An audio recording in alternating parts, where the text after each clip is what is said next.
பொதுவா கடலுக்கு போன பெண்குயின்கள்ல 15% வரைக்கும் ஒவ்வொரு ஆண்டும் வேட்டை மிருகங்கள்னால கொல்லப்படுது.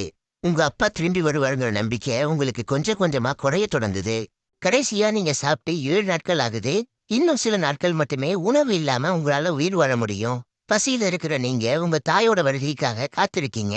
2 நாட்கள் அப்புறம் இன்னொரு கூட்டம் கடல்ல இருந்து திரும்புது. இது வழக்கமா உங்க தாய் வரக்கூடிய கூட்டம் தான். தூரத்துல உங்க தாய் வரத பாக்குறீங்க. சந்தோஷத்துல பசிய கூட மறந்து வேகமா அதை நோக்கி ஓடுறீங்க. ஆனா அது உங்க தாய் இல்ல. உங்க மனசுல பய உணர்வு உண்டாகுது. பதட்டத்துல இருக்கிற உங்களால எதையுமே யோசிக்க முடியல. கனத்த இதயத்தோட தொடர்ந்து கத்திக்கிட்டே எல்லா பக்கமும் உங்க தாயை தேடத் தொடங்குறீங்க. உங்க குரல்ல ஒரு நடுக்கம் தென்படுது. உங்க அப்பா வழக்கமா நிக்கிற இடத்த ஓடி போய் பாக்குறீங்க. பாத சுவடுகள் கூட இல்ல. எப்பவும் உங்களை கூப்பிடுற உங்க அம்மாவோட குரல் இன்னைக்கு கேட்கல. இவ்வளோ பெரிய கூட்டத்துல உங்க கூச்சலுக்கு யாருமே செவிசாய்க்கல. எந்த பதிலும் கிடைக்கல. எந்த அனுபவமும் இல்லாத உங்கள வாழ்க்கை ஒரு பெரிய போராட்டத்துல தள்ளி இருக்கு. இதுவரைக்கும் நீங்க எதுக்குமே பயந்ததில்ல. எல்லா கஷ்டத்தையும் சந்தோஷமாவே எதிர்கொண்டிருக்கீங்க. இப்போ உங்ககிட்ட 2 வாய்ப்பு இருக்கு.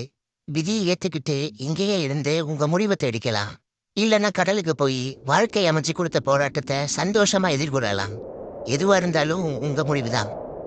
அதனால மறுபடியும் கேக்குறேன்.